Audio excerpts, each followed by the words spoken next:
Halo semuanya, apa kabar dan selamat datang di Autored Max. Akhirnya datang juga Subaru BRZ. Resmi dari ATPM, garansi resmi, dan harganya 825 juta rupiah buat yang manual. Yes, ada manual, dan 850 juta rupiah untuk yang otomatis. Jadi buat kemarin dealer yang jual dengan harga 1,3 miliar, semoga duit lu berkah ya. Sekarang kita bahas mobil ini.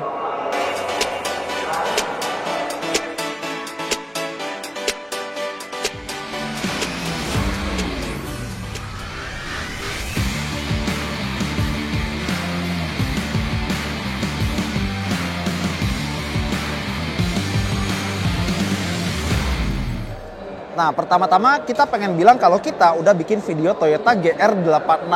Bisa ditonton di situ, udah dibahas sama Grady. Sekarang, gue pengen fokus ke soal BRZ-nya, apa bedanya, atau bahkan detail-detail yang lupa kebahas sama Grady. Pertama dari kuncinya. Jadi, kuncinya ini bener-bener kunci Subaru. Jadi kalau Toyota GR86 bener-bener logonya diganti aja. Terus bedanya lagi adalah desain di RL-nya ini beda. Terus bumpernya juga beda. Kalau ini tuh lebih kayak orang senyum ya. Kalau 86 itu GR86 lebih kayak orang yang lagi serius. Terus kalau si GR86 kan pakai body kit yang lumayan banyak ya, depan, samping, belakang ada. Ini dia hampir nggak ada body kitnya. Bahkan di sini ini ada ventilasi beneran ya. Ada udara masuk lewat sini, terus keluarnya di dekat area roda. Nah, terus kita ke bagian samping ya. Di sini dia pakai pelek 18 inci dan bannya sama-sama seperti si GR86. Michelin Pilot Sport 4. Jadi kalau yang lama pakai ban Michelin Premasi, itu kan lebih licin, jadi lebih gampang buat ngedrift. Ini lebih nempel, lebih cengkeramannya lebih bagus. Jadi harusnya kalau di track, dia handlingnya tuh lebih nurut daripada langsung ngebuang. Harusnya seperti itu. Dan karena ini adalah sebuah Subaru, PCD-nya itu 5x100. Jadi ya, seperti yang Grady bilang, kalau ganti pelek sama pelek Veloz bisa. Cuma apakah keren atau enggak ya nggak tahu. Terus selain di depan, di sini juga ada ventilasi udara yang asli. Ini beneran bolong ya. Dan karena dia adalah sebuah coupe, dia punya pintu yang frameless. Cakep ya. Terus kalau kalian lihat di bawah sini kan kalau si GR86 ada aksen plastik hitam yang nggak tahu apa itu ya. Ini udah begini aja. Seperti gue bilang, dia tidak ada tempelan body kit yang aneh-aneh. Cuma standar apa adanya. Yang apa adanya memang lebih baik ya. Nah, terus ke bagian belakangnya di sini ada ducktail yang lagi-lagi mirip sama 86 GR86, tapi punya Toyota itu lebih tinggi, yang ini lebih sederhana. Ada garis di sini yang nyambungin dua lampu belakangnya, dan ya, gue ngerti pikiran kalian. Ini lampunya kayak Brio ya, atau kayak NSX ya. Mirip, tapi udahlah, gue nggak peduli soal itu. Ada logo Subaru, dan buat buka bagasinya ada di sini. Nanti kita buka. Dan kalau si GR86 pakai 4 knalpot, ini cuma 2, tapi lebih gede ukurannya. Dan gue pengen ngomongin namanya, BRZ. Jadi kenapa namanya BRZ? Itu singkatan. B-nya itu untuk boxer, mesin boxer, Subaru pakai mesin boxer. R-nya itu rear wheel drive, ya ini Subaru dengan penggerak roda belakang, bukan all wheel drive seperti Subaru lain. Dan Z-nya adalah Zenith. Zenith itu kalau kata Subaru adalah titik tertinggi dari suatu bintang saat di langit. Dan itu masuk akal ya, karena Subaru kan logonya bintang, jadi masuk akal kalau merefer atau relate-nya sama filosofi sebuah bintang, seperti itu. Nah, buat yang penasaran bagasi mobil sport tuh kayak gimana, ya buka aja. Dan ya defaultnya memang begini, ada ban serep full size, dan bawaannya nggak bisa banyak, paling cuma belanjaan buat seminggu atau buat ya setengah bulan lah, bisa lah. Tapi ya emang begini, paling bisa muat kayak baju balap atau mungkin helm yang kecil ya. Gini aja udah. Tapi sebelum kita masuk, gue mau kasih tahu kalau mobil ini emang masih agak mirip sama Subaru BRZ dan Toyota GT86 atau Toyota 86 yang sebelumnya, tapi ada sedikit revisi desain ya. Dan sekarang malah kelihatan lebih keren kalau boleh gue bilang. Dan 86, GR86 dan BRZ masih dibuat atau diproduksi di pabrik Subaru di Gunma, Jepang. Dua-duanya impor Jepang ya. Dan kalau kalian penasaran, kita buka pintu ini. Dan ada stiker atau label yang menyatakan kalau mobil ini dibuat di Subaru Corporation. Baik Subaru maupun Toyotanya. Iya. Masuk ke interior. Subaru BRZ terbaru. Dan tinggi gue 178, alhamdulillah gue muat. Ruang kepala masih ada, ruang kaki masih ada. Dan gue pengen highlight beberapa hal yang masih sama seperti Subaru BRZ sebelumnya. Termasuk perbedaan dengan GR86. Pertama, ini setirnya masih sama banget kayak BRZ yang kemarin. Desainnya, tombol-tombolnya masih sama. Dan tetap aja dia bisa nih ya, dimaju mundurin atau dinaik turunin. Dan dia tuh setirnya bener-bener kayak tegak lurus sama badan kita ya. Luar biasa. Dan joknya juga masih sama persis. Ada bahan kulitnya, jahitan merah, sama bahan suede Alcantara. Bisa dimaju mundurin, dinaik turunin, tinggi rendah, atau direbah dan tegakin. 800 juta belum jok elektrik. Bodoh amat kalau mobil kayak gini, gue nggak butuh kayak gituan. Terus ada pedal shift di sini karena ini otomatis. Dan mobil ini biarpun mobil Jepang, lampu sama sennya itu di sebelah kiri dan wipernya di sebelah kanan kayak mobil Eropa ya. Tumben Subaru. Cuma begitu gue mainin tua sennya, tadi gue menemukan hal yang gue kurang suka di Subaru BRZ dan Toyota GR86 baru. Jadi kalau inget kayak tua sen BMW lama, yang kalau disenggol atau dicolek itu balik lagi, nah ini juga gitu. Padahal harusnya tua sen itu kalau dicolek ya udah diem di sini aja, jangan malah balik kayak begini. Ini salah sih tua sennya. Oke, tapi kita lanjut ke bahan-bahan interior. Jadi sama seperti si GR86 ada plastiknya pasti ya, tapi di sini empuk-empuk, terus di sini ada aksen silver. Dan beberapa bagian itu dilapis bahan suede Alcantara kayak di sini sama di atas pintu. Setirnya kulit dan ada jahitan merah dan ini yang otomatis. Kalian lihat sendiri, jadi dia punya sistem Subaru EyeSight. Ya, jadi selisih antara 25 juta ya kan, 850 otomatis, 825 manual. Jadi 25 juta itu selain buat transmisi juga buat sistem keselamatan Subaru EyeSight. Ini kan ada 2 kamera di sini dan dia punya adaptive cruise control. Lumayan, tapi kalau gue sih mendingan manual. Nah terus kalian lihat kan joknya tadi kan gue bilang ada bahan kulit, jahitan merah sama beludrunya tuh selain bikin kelihatan sporty, ini juga enak. Jadi kalau di badan tuh badan nggak banyak gerak. Kan kalau pakai jok kulit yang licin ya mewah, tapi badan jadi lebih banyak gerak. Kalau ini nggak, karena keset di baju sama di celana gitu. Enak. Terus kalau kita lihat bagian sini, ini monitor tengah atau head unit atau infotainment ya bener-bener Subaru banget. Dia bisa Android Auto, bisa Apple CarPlay. Gue yakin nggak wireless tapi nggak apa-apa lah kalau buat kayak gini mah. Terus di bagian bawahnya ada puter-puteran AC. Syukurlah bener masih tombol, masih puter-puteran. Lebih enak begini bener. Terus ada tombol engine start stop. Dan bedanya kalau di GR86 ada logo GR.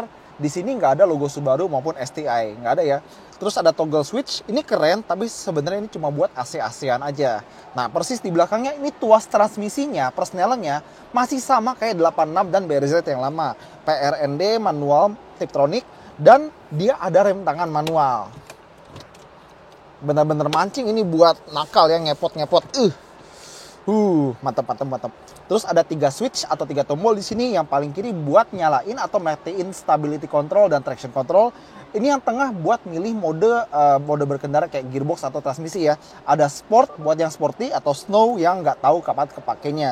Terus di sini ada buat ngaktifin mode track. Dan kalau kita ngaktifin mode track, desain instrumennya bakal berubah jadi lebih sporty, lebih racing.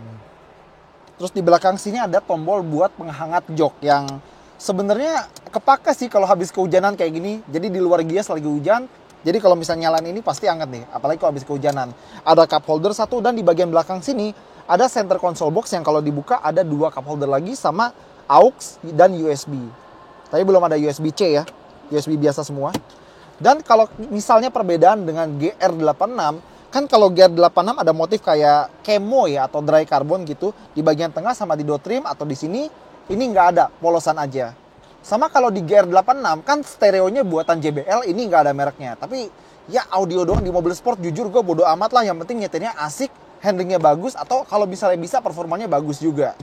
Terus kalau kita lihat di sini vanity mirrornya ada lampunya 1, 2 buat driver sama penumpang ya. Dan kalau penasaran jok belakangnya sempit banget. Mendingan buat barang aja deh, nggak usah buat orang. Atau buat orang yang kalian benci banget, taruh aja di belakang. Hitung-hitung penyiksaan gitu ya. Oke, jadi interior sebenarnya ya fine-fine aja. Ada improvement dibanding yang lama, tapi ya cukup buat sebuah mobil sport. Sekarang kita lihat bagian yang paling penting dari mobil ini, mesinnya. Sekarang kita lihat mesinnya karena ada banyak banget yang pengen gue bahas. Oke, buka dari sini. Mobil 800 juta belum pakai hidrolik? Bodoh amat, gue nggak peduli. Ini adalah mesin baru. Jadi kalau sebelumnya 2000 cc, sekarang 2400 cc dan kodenya beda. Kalau kemarin FA20, sekarang FA24. 2400 cc, 4 silinder dan nggak pakai turbo. Kenapa nggak pakai turbo? Gue jelasin nanti. Sekarang dia punya tenaga ya sama seperti GR86, torsi juga sama, dan pilihan transmisi 6 percepatan manual atau otomatis. Dan dia distribusi bobot depan belakang itu hampir sempurna, hampir 50-50. Ya belum kayak Mazda MX-5 tapi ya mendekati lah. Dan karena dia mesin boxer, titik beratnya pasti rendah banget.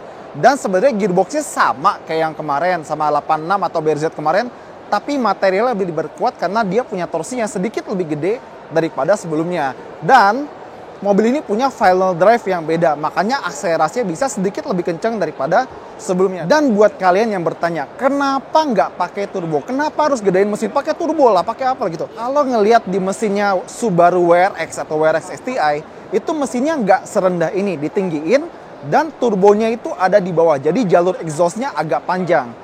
Jalur exhaust yang panjang itu bisa menghasilkan turbo lag, dan itu tidak diinginkan dalam sebuah BRZ dan GR86. Tapi kan tinggal gini kan bisa lah di engineer kayak gimana. Oke, bisa. Tapi ingat, turbo nambah berat karena harus masang turbo, waste gas, intercooler, segala macam. Dan oke lah, tenaganya lebih gede. Tapi emangnya lu mau beli BRZ atau 86 yang harganya 1,3 miliar rupiah? Lu nggak mau kan? Mending nggak usah deh. Dan sebenarnya peningkatan tenaga tanpa pakai turbo, gue sangat welcome dengan itu. Kenapa? Bayangin, sekarang mobil baru banyak yang pakai turbo. Mobil Korea pakai turbo, CR-V dan lain-lain, mobil Jepang lain pakai turbo. Bahkan mobil Tiongkok aja, mobil Cina pakai turbo. Udah nggak istimewa lagi turbo sekarang. Justru yang kayak gini-gini ini makin langka. Respons mesin naturally aspirated, ya mungkin suaranya nggak akan gimana-gimana banget lah. Tapi ini adalah salah satu dari mobil-mobil terakhir yang masih mempertahankan filosofi mesin naturally aspirated. Dan yang kalau mau modif mah, yang mobil kayak gini bisa dimodif. Semua mobil bisa dimodif asal ada duitnya. Dan ngomong-ngomong soal mesin ini, dia sudah berhasil memperbaiki kekurangan di 86 dan BRZ sebelumnya. Apa itu? Jadi kalau 86 dan BRZ sebelumnya itu torsinya ada sih 200 Nm lebih, tapi tinggi banget, harus 6000 RPM lebih. Yang ini torsinya udah lebih gede sedikit, dan RPM buat meraih torsi itu jadi lebih turun, sekitar 3000-an RPM lah. Pokoknya di bawah 4000 RPM, kita udah bisa dapat torsi maksimalnya. Dan kalian lihat tulisan Toyota Subaru di sini, karena ini adalah mesin boxer buatan Subaru, tapi sistem fuel injektornya itu buatan Toyota, D4S. Jadi dia ada direct injection sama port injection, dual injektor ya.